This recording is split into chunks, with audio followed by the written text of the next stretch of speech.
Thank you very much for joining us. My name is Maria Lucia Uribe. I'm the Executive Director of Arigatou International and co-convener of the Working Group on Children and Violence of Child Rights Connect, and I will be moderating the panel discussion today. Well, first of all, good afternoon, Excellencies and dear panelists and participants for joining us today in this event about ensuring accountability and action to sustain momentum on ending violence against children. As we all know, the Global Ministerial Conference on Ending Violence Against Children that took place in Bogotá in November 2024 was a milestone and a significant milestone to reaffirm the commitment to end violence against children, with 120 pledges made by governments to end violence in their own countries. And we know that there are always many promises, and today we heard from the children during the annual day saying, we have heard from you, but sometimes what you promise is change and the promises don't get fulfilled. And we know that the human rights mechanisms are an instrument to hold governments accountable, but we also know that through cooperation between states with different organizations and with the UN agencies as well and different institutions, commitment is possible and action is also possible. So without further ado, we have very concrete objectives for this meeting. One, celebrate the achievements of what happened in Bogotá and the many commitments that have been made. Discuss accountability and learning mechanisms and how those mechanisms can be put into place or make more effective. Share some effective practices from states and continue mobilizing action. And I want to thank the Working Group on Children and Violence of Child Rights Connect for hosting us here, for bringing us together, particularly the different organizations, World Vision, Terre, Arigatou International, Lumos Foundation, and others that have been involved. But a special thanks to the Office of the SRSG on Violence Against Children, to WHO, and to the permanent missions of Kenya, Colombia, and Canada, who are also co-sponsoring this event. So we also have the privilege to have today several voices of children. Unfortunately, they are not present, but they are accompanying us with video. And we will start the first video of Paula from Ecuador, who was one of the participants during the Ministerial Conference in Bogotá. Me siento orgullosa de haber representado a mi país y a los niños de todo el mundo. Hablamos durante todas estas semanas sobre nuestras necesidades y nos dimos cuenta que son similares. Entonces, si nos dejan alzar nuestra voz, nosotros podemos plantear soluciones y llevarlas a cabo.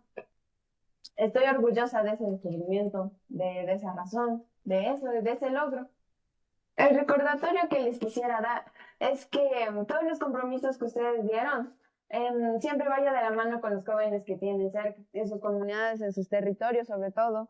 Todas las ideas que ellos pueden aportar son muy válidas y siempre recuerden que la violencia nos va a afectar bastante a los más pequeños y como somos vulnerables.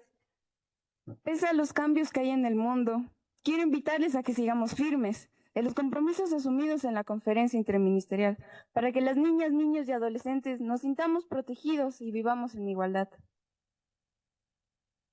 Thank you, Paula, for this message. She was one of the active participants during the ministerial and reminding governments of the commitments that were made.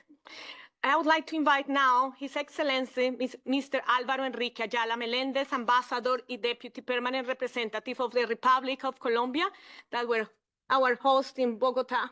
Thank you, Ambassador.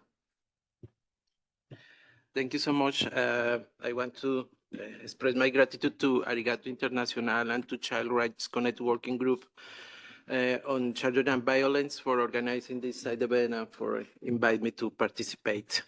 Your Excellencies, distinguished panelists, representatives of civil society, it's an honor to share this space with Dr. Nayak Majid, His Excellency James Nirangu Wargu, and Professor Benyan Damit Mesmur, and of course with our moderator, Maria Lucia Uribe.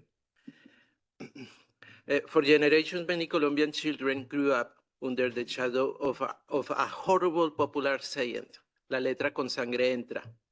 For those who don't speak Spanish, this phrase translates to the idea that children learn only through discipline imposed by physical punishment. And this, the origin of this, a paint by Goya in the 18th century that shows how was the horrific the teaching to children. This notion assumes that corporal punishment is an inherent part of education, reinforcing a culture of fear and violence rather than fostering understanding and respect. Nelson Mandela once said, "Less visible but even more widespread is the legacy of individual and daily suffering, the pain of children mistreated by those who should protect them." His words remind us that violence against children extends beyond physical acts. It leaves lasting emotional and psychological scars that shape entire generations. Colombia has taken a decisive step toward breaking this harmful cycle.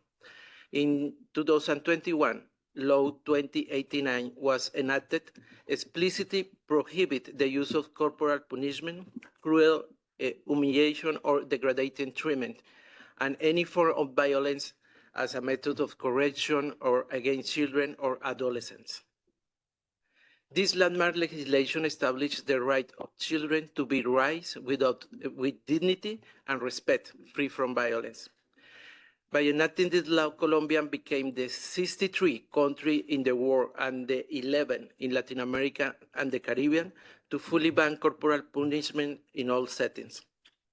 However, the adoption of legal provisions is only the first step. Effective implementation requires public policies and robust public awareness campaigns, parental education programs, and the promotion of non-violent forms of discipline and education.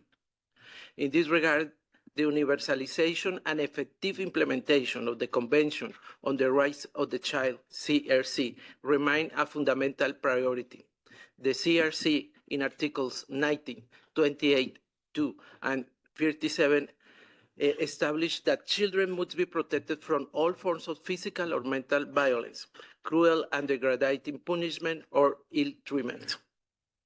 For more, General Comment 8 from 2006 by the Committee on the Rights of the Child reaffirms the obligation of states to prohibit and eliminate corporal punishment in all settings, emphasizing that any form of physical punishment, no matter how mild it could be, violates children's rights and cannot be justified under cultural, religious, or disciplinary pretext. The Human Rights Council and its mechanisms must reinforce this agenda by monitoring progress, identifying challenges, and ensuring that states uphold their international obligations.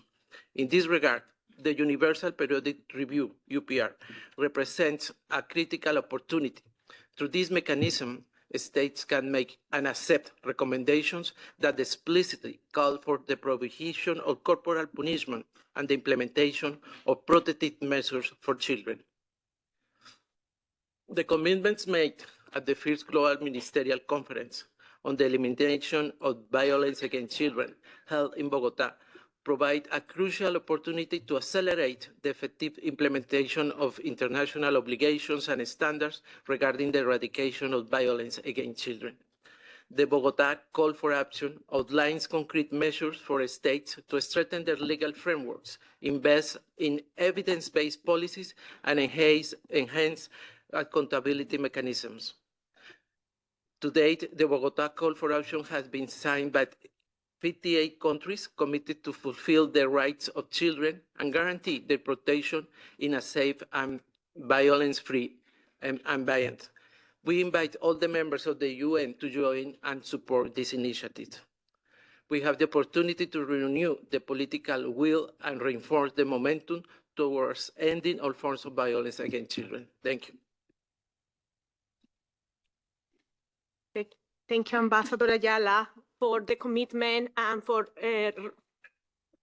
inviting others, also other states, to join this effort. And I think we have several states that have been joining this effort.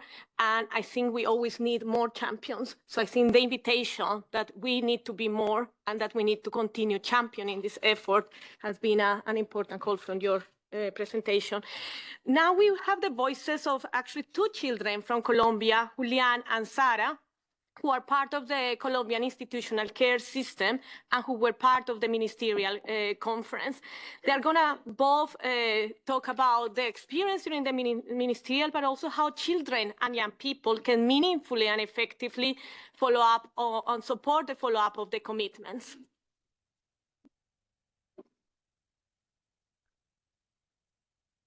Hola, muy buenas tardes para todos y todas. Mi nombre es Julián y preséntate. Bueno, buenas tardes para todos y todas. Mi nombre es Sara y venimos a socializarles sobre el EVAC.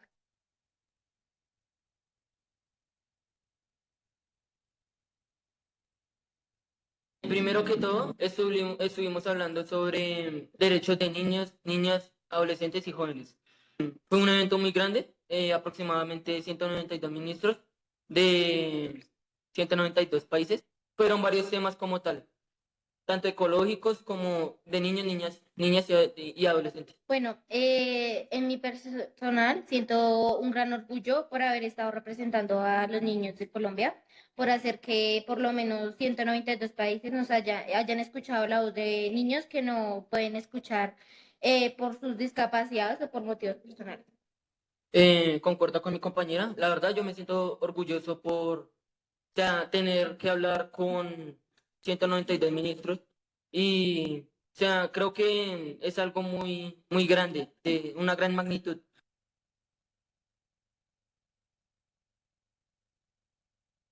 Pues digo yo, ¿no? El racismo, como decirle cosas ofensivas a una persona de color, en la discriminación hacia la mujer, pues solo por ser mujer. Yo primero que todo sería violencia intrafamiliar. Se ven en varias ocasiones y repetitivamente que los padres agreden a los hijos, ¿no? En segundo, podría ser el tema de la discapacidad hacia niños, niñas y adolescentes. Yo lo que veo y percibo es que mucha gente los excluye, ¿no? O sea, simplemente por tener una discapacidad, o sea, no me parece que los excluyan.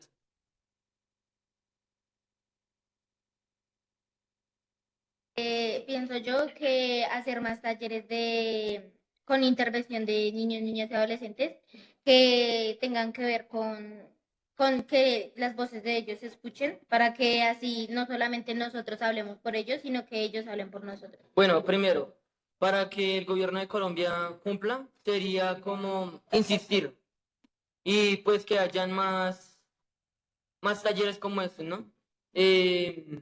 Sería que hubieran más niños, niñas y jóvenes en todo esto, o sea, todo lo que tiene que ver con participación y que aporte al país. Sería eso.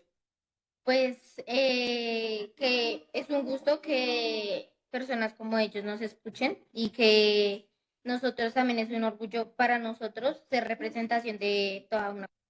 Chao. Hasta luego. Gracias. Muchas gracias.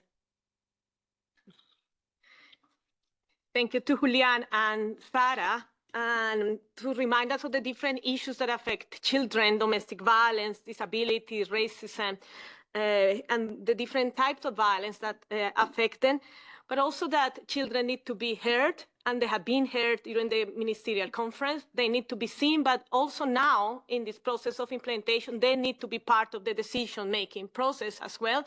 There need to be more places for them to sit at the table, to express their views, and to be part of the solutions. So without further ado, it is my pleasure also to introduce Dr. Najat Majid, who is the Special Representative of the Secretary General on Violence Against Children. And Najat, you were instrumental in bringing us together in Bogotá for the Global Ministerial Conference. You launched the Pathfinding Global Alliance as well in Bogotá. And now I think there is much more interest, there is momentum to end violence against children. How can we keep that momentum? How we can keep those promises and make them into action? And what role can the human rights mechanisms here in Geneva play? Thank you, Maria Lucia. I will be very brief because I am speaking about ending violence since 1 week, non-stop. I just want really to tell that what is important in Bogotá Conference is not, only the 3 days. It was the process before. I think we have not to forget it because the process was very participative and allow many countries to have multi-stakeholder consultation and to arrive with pledges. The pledges were already discussed before, and this is very, very important. And some pledges are really concrete with specific goal and costed. So I think we need really to see the lesson learned is not arriving and providing statements. The Bogotá Conference was also a game changer because it brings together various countries, various key stakeholders, and it allows peer learning, sharing, discussing, moving ahead. And I think this is really important. And yes, there is a momentum, to be very frank, and regarding yesterday, I presented I presented my report. It was about, the first part was about, all the follow-up of the Bogotá, and the second was focusing on trafficking. And it was amazing because 78 countries took the floor, and all of them committed to end violence against children, and it was very strong, to be very frank, pushing the agenda. So how we can keep the momentum, because this is important. I think we need to translate it into action very quickly. And not only to repeat the same thing, because we know that it's important to prevent. We know that it needs a cross-sectoral approach. We need that it has a huge human cost. We need that it is, if we are preventing, it is a high return on investment, and we need to make sure that we have children on board. So for me, what is important currently, just to let you know, as regarding my mandate, since, November, I was visiting Emirates. So, and, discussing the pledge, and in the same time, Emirates is a pathfinding country. I was, in Ukraine and Poland, and the both have pledges. So to make sure that these pledges are duly integrated, in their plan of development, because I think what is important and what it's really we need to insist on is not continuing to having parallel, plan that relying only on donors, and mainly regarding the current context, I think it's really important to make sure that it's embedded in the development plan.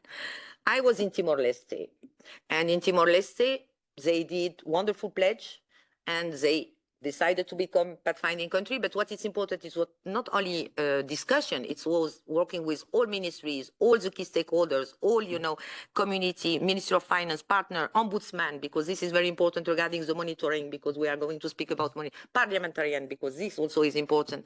And they did their plan. And really, they are working. So they are deciding what are the key concrete action to move ahead with indicators and with time-bound goals. So I think we need to give visibility regarding that. But in the same time, it's important, and I was, in the Pacific, because you have this Blue Pacific strategy, 16 ministries. And currently, child protection and child well-being is embedded in this Blue Pacific strategy. And this is very important. And if we add to that the meeting with the religious what you attend, it's really important. And I was, just to give you an example, what is important is how we can build bridges between states, and to continue sharing all these things who are going on. Because you have wonderful examples. If you have a snapshot, you have action undertaken by state, action undertaken by civil society, action undertaken by religious and so on. It's really how we can really show that it's possible and connect the dots and giving the possibility to states to have this peer learning. This is really crucial. And this is what is requested. And I am happy currently, for example, Timor-Leste will work with Brazil and with Angola. They are speaking the same language and they are sharing the same issue. Another point that is important for me is regarding, the issue of the UN country team as a UN, because you have the UN cooperation framework. And it's not only the issue of UNICEF or WHO, because you have also the other who have on board, UN Women, UNFPA, the list is long. And to make sure that the pledges and all these commitments are duly taken into account in their common assessment and also in the support. Another point that it's really important is also making sure that regarding, the monitoring is also regarding how the committee and child rights committee, when countries are presenting, unfortunately the delay are very long currently, but how also these pledges are taking into account in this issue. And what is important, you have the UPR recommendation. And UPR is currently each 4 years, and each 4 years you have more and more, recommendations that are specific to children. And I think really it's important to use this. And the last but not the least, and this is also my work, is working with all the countries who are presenting their VNR, the Voluntary National Review, and to make sure that it's embedded. And I met already 32 countries who are presenting their VNR, and this is embedded. So we need to make sure that we are not putting burden, but how we use all these mechanisms to make sure that it's. And the last point is really at national level, I think it's really important to make sure that the counterpower, and the monitoring is ensured to involve and to inform group of children, because they have to be part of, the monitoring. Parliamentarian, because they are not aware a lot. Ombuds, national human rights institution, and civil society and faith-based organization. It's very important to have this. And the Pathfinding Global Alliance on Ending Violence Against Children is one of the tools also, where, the pledges are incorporated. This is very important, and it's really dedicated to strengthen, the country engagement with the bottom-up approach, strengthening the networks already existing, strengthening the mechanism of, accountability monitoring. But what is the most important is to have this marketplace for knowledge sharing and this toolkit for investment that is more and more used. Just to give you an example, I came back from Fiji. Fiji did the cost of violence against children, and I will end on that.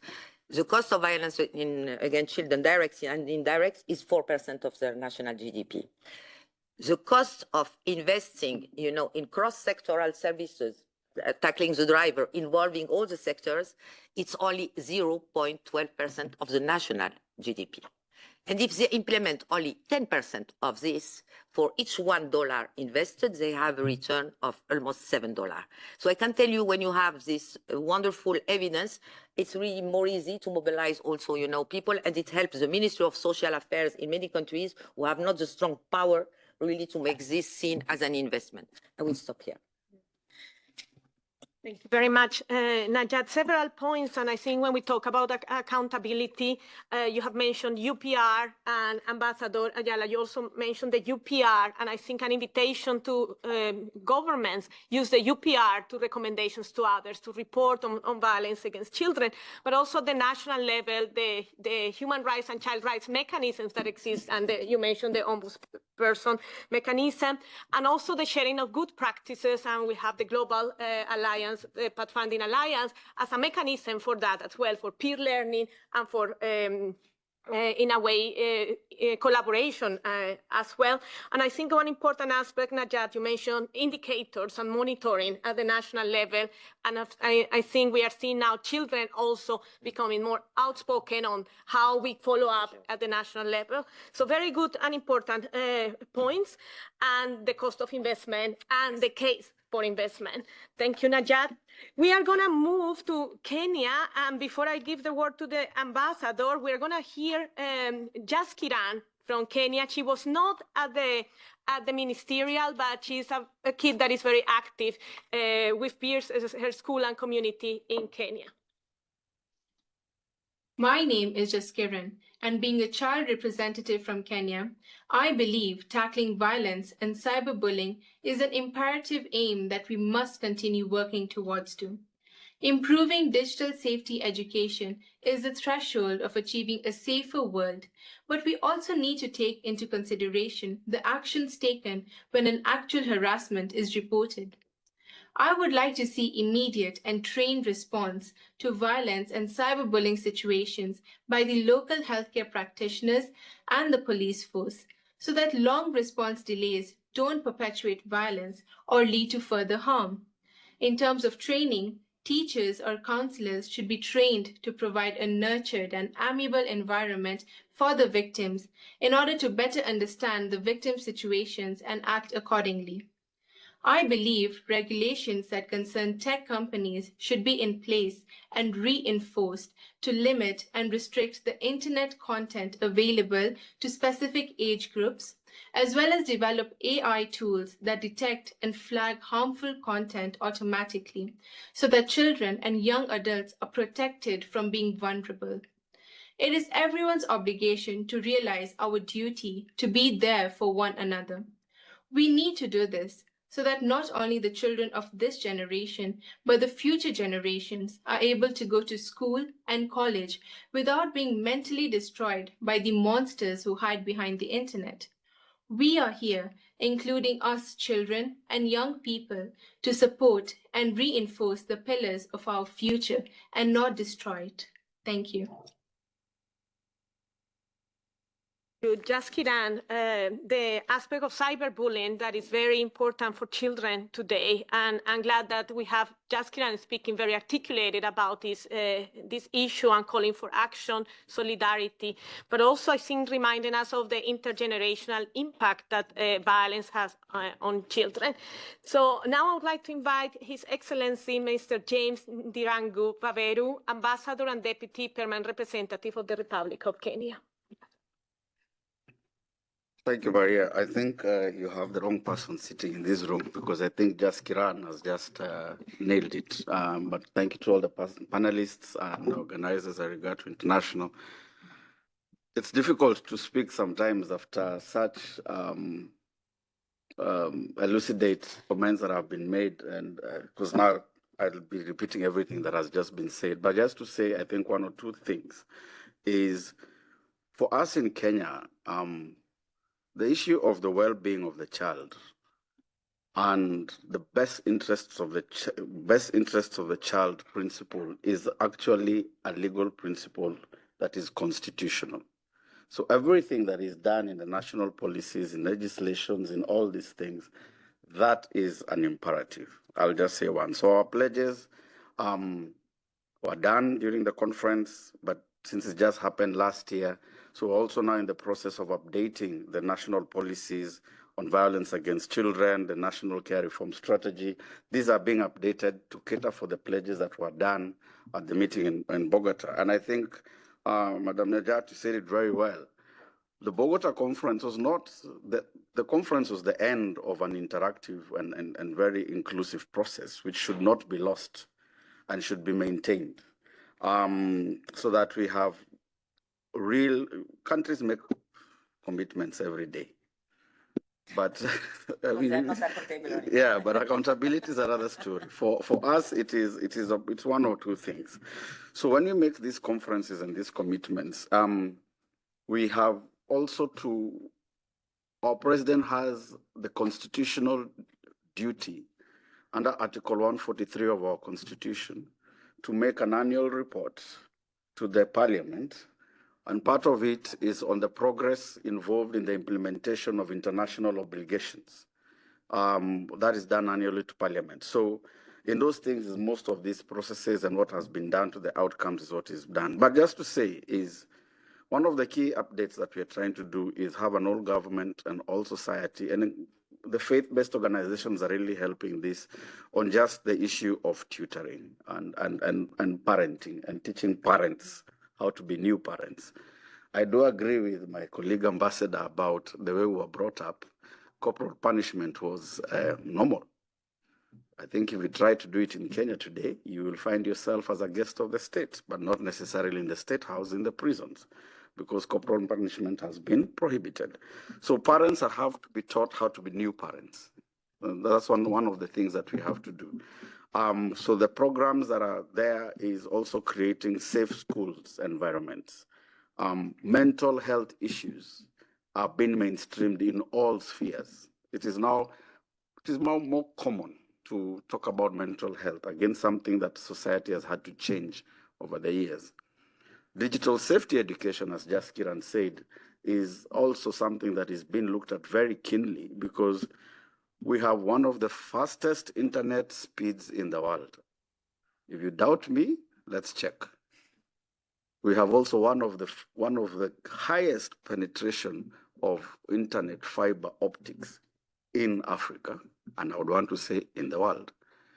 We have got many people with cell phones, better than mine. But as just Kiran had said, who is regulating the cyberspace?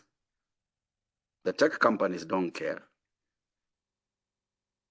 So digital education is being integrated in our school curriculum, and is also being done with the regulator actively looking out. We've had a problem with Telegram. Telegram, I think, is one of the worst. You complain, it gets to an office in the UK, nothing can be done. We had a problem when you're dealing with national examinations, cheating. It is happening on Telegram, they tell you can't touch. Something that needs to be done. But there is some hope, and we are in November this year, the government of Kenya is hosting the 5th International Conference on the Safe Schools Declaration. There's a 121 members signed. If your countries are not members, please sign up. The meeting will be in November in Kenya. I can guarantee you that the weather in Kenya at that time will be better than the weather in Geneva at that time. I encourage you to participate and to look at this. So at the end of it all, I have said a lot of things. But I think for us, the major challenge that we are facing right now is cultural and society norms. We need to re-engineer ourselves, as I've said. The deeply ingrained practices of corporal punishment, child marriage is really hindering forward movement. The resistance from communities is also something that is a bit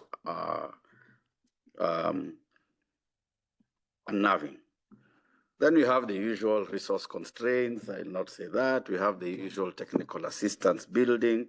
But just maybe in closing and saying, one of the things that we do, and I think these forums are good because it's knowledge sharing of best practices and strategies. I think this will facilitating research and data collection to inform this. But just to end and say, what is most important is our cross-border collaboration. Addressing transnational issues like human trafficking, online exploitation, we have to change. The sanctions are weak. Often perpetrators are mainly foreigners when it comes to Kenya who escape the criminal justice systems in their home countries. So be you a source, destination, transit or destination country for child trafficking, human trafficking, we need to work together better. And let us for once do something that we can move from rhetoric to reality. And I think the children have said it. Hear our voices. I think I'll end there. Thank you very much. Thank you so much, Ambassador. Najat needs to leave us now. Thank you, Najat, for being with us. We will continue very important points on the involvement of parliamentarians. Najat has said it, Ambassador Baberu has said it, and the commitment from Kenya on issues of parenting, safe schools, mental health, and online safety of children, and challenging cultural and social norms. Now we are going to move to Professor Benyan Mesmour, who is a member of the Committee on the Rights of the Child. Unfortunately, Professor Mesmour couldn't be with us here. He's joining us online. So if colleagues can show on the screen, Professor Mesmour. Professor Mesmour, can you hear us? Loud and clear. Benyan, can you hear us? I can hear you loud and clear. Can you hear me? We all need to use the... Thank you. Professor Mesmour, you are a member of the Committee on the Rights of the Child, and when it comes to monitoring, to accountability, you are one of the most important organs to support this monitoring process and accountability. So what are your views on this in order to keep this momentum and keep countries accountable? Thank you very much, Maria Lucia. Thank you for having me. For us, as the body that is charged with monitoring the convention, and in this particular conversation, particularly the violence against children-related commitments, it's pretty much our bread and butter. I wouldn't be exaggerating to say that.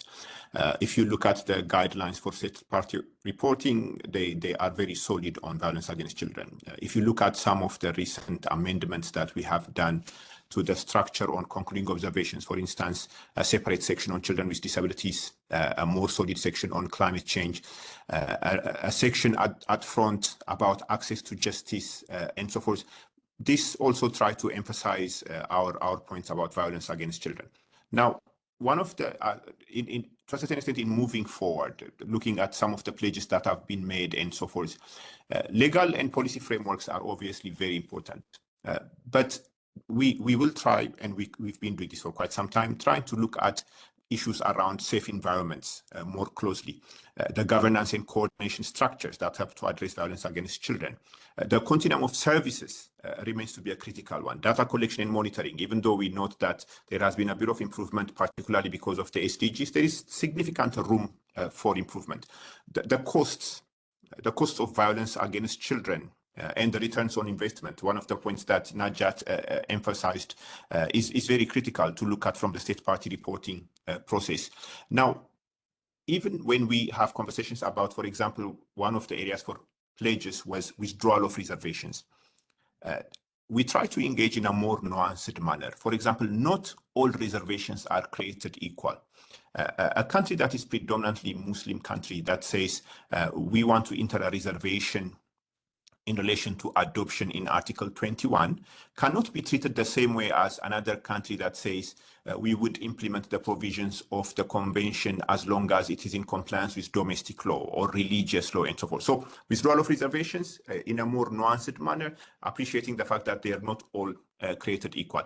But I also would be remiss if I don't make the point that it's critical to make sure that while we bring in more recent violence against children related issues, for instance, the issue around cyberbullying was flagged, CSAM online, even the link between violence against children and climate change and so forth, we should not lose focus on the more traditional ones.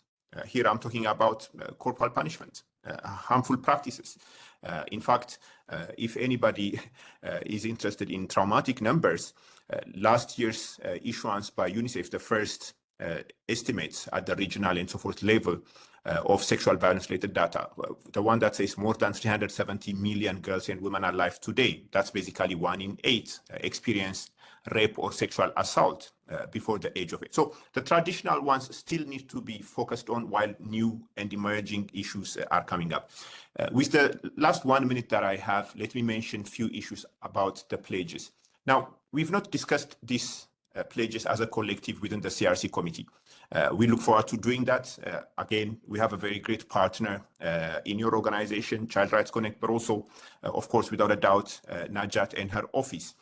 Now, we understand that all pledges are to be monitored annually in the build-up to the SDGs summit in September 2027. So speaking in my personal capacity, it's important to acknowledge that those reports that are already lodged before the committee, most of them would not have included this.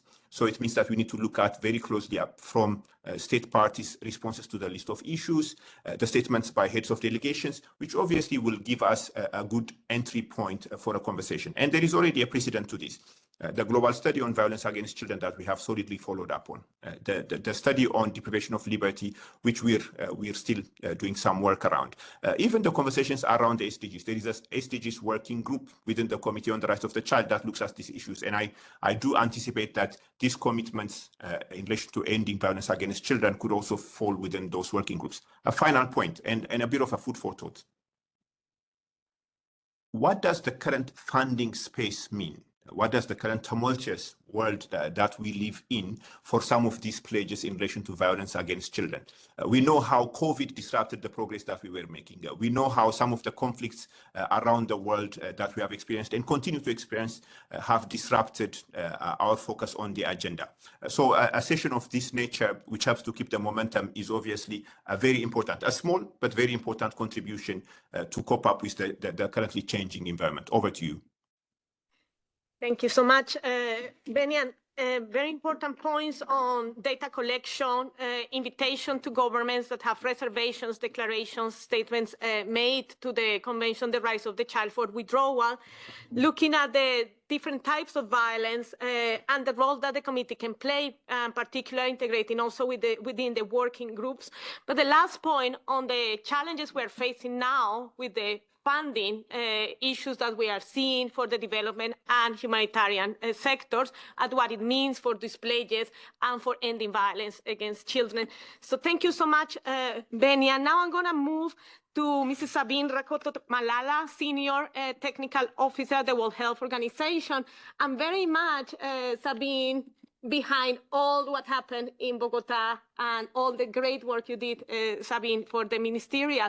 So what comes now, Sabine, and what would be the mechanism in place in a way to follow up? Yeah, thank you. I want to start by, first of all, really thanking Child Rights Connect and the government of Colombia, Kenya, and Canada for organizing this. And not only is good news, we have not only one event post-Bogotá, but two events, because tomorrow the governments of Japan and Belgium are also co-hosting an event, which will be focused a little bit more around early childhood and parenting, but also around the pledges. So having been very involved in Bogotá, I'm really happy to see not one, but two events on this important topic. And that takes me to the way forward. I just came back from New York, where we worked with 25 agencies, UNICEF, UNESCO, UNODC, the INGOs, young people, survivors, to discuss the way forward. And I'm going to try to break it down in 3 pillars to make it very simple, and 3 pillars with 3 points each. First pillar, action. Action is, of course, the most important, country level. We're not here to hold a carrot or hold a stick. We're here to have discussions with the governments to see how we can implement the pledges. And I think Najat said it very well, Benyam said it very well as well. We need to strengthen these national coordination bodies to make sure that they include social services, justice, health, as WHO, education, technology, and that they're truly inclusive, that they also include children, young people, and survivors. That's first point under action. Second point under action, we need to strengthen the legislation, data, and policies. And third point under action, we need to generate more research and evidence. We have evidence. We know what works. We have 3 breakthrough areas, you named them: parent and caregiver support, school-based interventions, and response services. And there's such strong evidence behind these. So under action, we're strengthening multi-sectoral bodies that include civil society, we're strengthening legislation, and we're strengthening data and research. So that's the first pillar, action. Second pillar, accountability. Accountability is such a big word. It can go anywhere. Are we tracking? Are we punishing? Is it binding? Is it non-binding? What we're proposing, again, 3 points. First of all, we want a digital dashboard. So we'll have a website. It's the current website, and it'll have two frames. The first frame will have a map, and you can click on Kenya, and you can see everything that's going on in Kenya. Not only the pledge, but the UPR, the high-level political, the voluntary national reviews, the violence against children studies. You've done 2, the only country that's done 2. So it's a one-stop shop where you can find everything for the country. But then the second platform would be searching. Let's say you want to search which countries are working on parenting. You can get a list of the 65 countries that have pledges on parenting, or that are changing legislation on corporal punishment. So the dashboard will have these kind of double function, but hopefully it will be a one-stop shop. It's also agnostic. It's not WHO. We're building it together. We really want it to be inclusive and have the information from everyone. Secondly, under accountability, we're going to be working very closely with the CRC committee. And Benyam, it's great to hear you. Concretely, what does that mean? Concretely, it means we're going to have an army of students that's going to review. Every time that countries go under review with the CRC committee, they're going to check against the pledges to make sure that the questions get asked about violence against children and about what's in the pledges. So we're very much looking forward to working with the CRC on that. And lastly, on accountability, we have great communities of practice. There's a whole group working on parenting, a whole group working on school-based interventions, and we'll be working closely with them to make sure that we're building the capacity along the way. So that's action. Second work pillar is accountability. And the third one, and very important, is advocacy. 3 bullets under that. We have town halls. If you haven't been part of them, please be part of them. They happen every 6 weeks. We share everything that we're hearing, ideas. Is it a youth group? Is it the CSO group doing something? Is it the survivors? Is it a country that wants to be showcased? We really want to continue building that momentum. Secondly, we feel very much that the governments, for example, yourselves in Kenya, report back to your own constituencies in country. And how can we help you make your pledge visible to your people? but also to other countries. So we're going to be trying to mobilize the media, have incentives so that countries' pledges become very transparent and clear. And then lastly, we need to involve unusual suspects. Some of you might have heard that last year we worked with Forrest Whitaker, the actor, with Will Poulter, the Queen of Belgium. And I mean, any tips you have on people that could be involved, please send them our way. They can be athletes, they can be Hollywood stars, they can be royalties, but we need to get unusual suspects. Otherwise, we're going to keep speaking amongst ourselves. So we have the country action, we have the advocacy, which is not a stick, it's not a carrot, it's working together. And then we have the advocacy work that we'll be doing going forward. Excellent, Sabine, because very, very concrete. I love the dashboard and all this follow-up that will be done, the collaboration, the Committee on the Rights of the Child, the accountability, but also that it is the role of everyone, right? It is not just telling you haven't done it, but it's keeping ourselves accountable. I think that takes solidarity. So I'm going to move because time is running, and I know several member states wanted to take the floor as well. So I'm going to move to my colleague Anne-Marie Vunier, who is the UN representative for Geneva for World Vision International, and also representing the Working Group on Children and Violence and the CSO Forum. Thank you, Maria Lucia. I think a lot has been said already. And so now what I wanted to focus on is the role of NGOs. As we heard, pledges without actions are just words. And so we need to move forward than that. And as we heard also, child protection is also a life-saving sector. It has to not only have accountability, but also funding to become reality. Civil society plays a key role in that, especially in the implementation of the commitments, but also, as we discussed, of what's happened before to make sure that the pledges include all civil society, also children, and so the whole work before, during, and after. I think civil society really has a key role to play in that. Networks such as the Child Rights Connect Working Group on Violence Against Children, but also the CSO Forum that we are part of, are very key and significant to unite organizations worldwide who are dedicated to this cause. As we heard, it's not a one-person effort. It really has to be a united effort. So there we have some priorities that we have put forward as different networks. And first, of course, is strengthening the accountability and implementation of those pledges that were made. This includes strengthening the collaboration, leveraging strategic partners, engaging in advocacy efforts. As you say, I mean, it's great that we have now also this one-stop shop and really see how we can locally, with different offices that we have at the local level, colleagues, and at the global level, how to leverage it on both sides. Platforms also, such as the Global Pathfinding Conference, the EVAC Task Force, are really key into that. So the goal is really, as we said, to monitor the pledges, influence the policy, and really get to tangible progress in child protection. The second really important objective is amplifying children's voices in the decision-making. As we saw already, it was great to hear Julian, Sarah, Jacuran, and so many others, and so many who participated before the conference in Bogotá to the national conversations also in Bogotá, and to continue this discussion with the children. It's really important that we strengthen those leadership opportunities for them and make sure that the initiatives and the decisions and measures truly address their needs and their rights. In this regard, I would like also to highlight the work of another network that we're part of, Joining Forces, and their call for action that really focuses on increasing financial investment and political will for child participation, because that's also very important to make sure that it's the same everywhere. We need political will and financing to get action moving.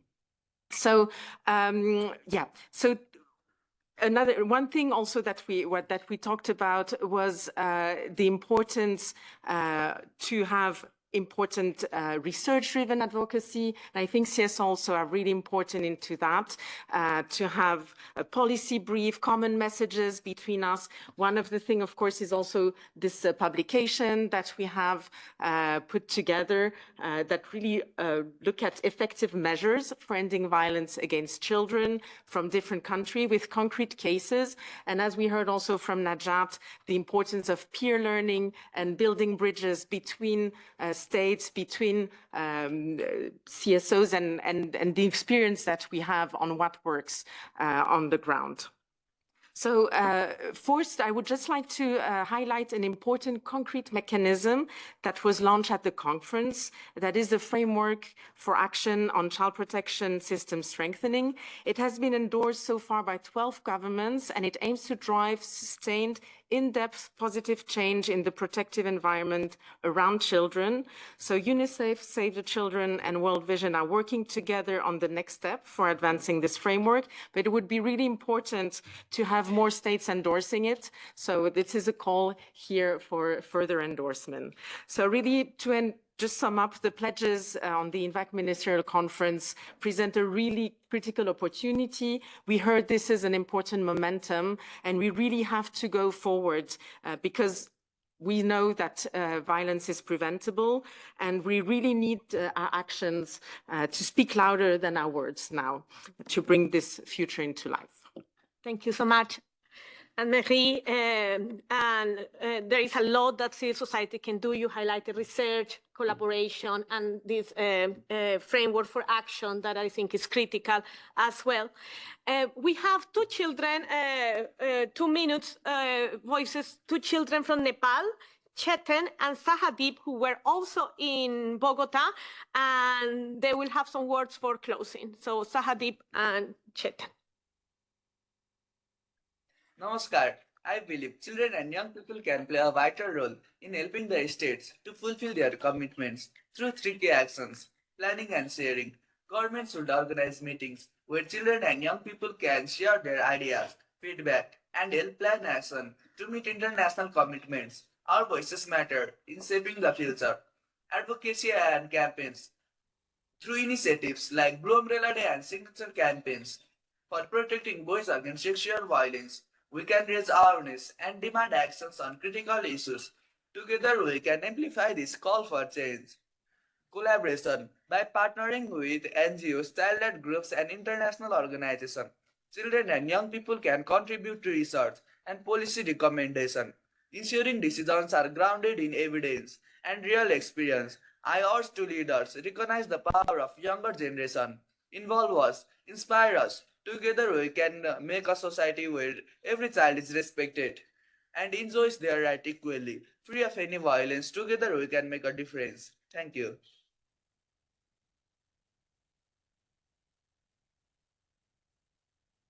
As delegate, I had the opportunity to speak at the closing ceremony of Ministerial Conference. After witnessing the discussion and commitment made, I would like to encourage the leaders who place the support to take meaningful action. As a leader, you have the power to shape the future by investing in children. Children are the heart of our future. Every child deserves a chance where they can learn, grow, and live in a safe environment.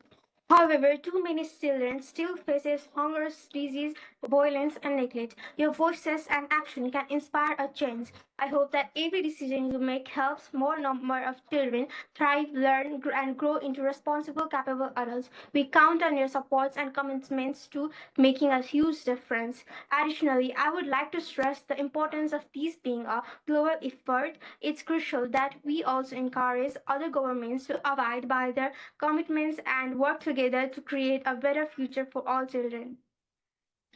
Thank you so much to Chetan and Sahadeep.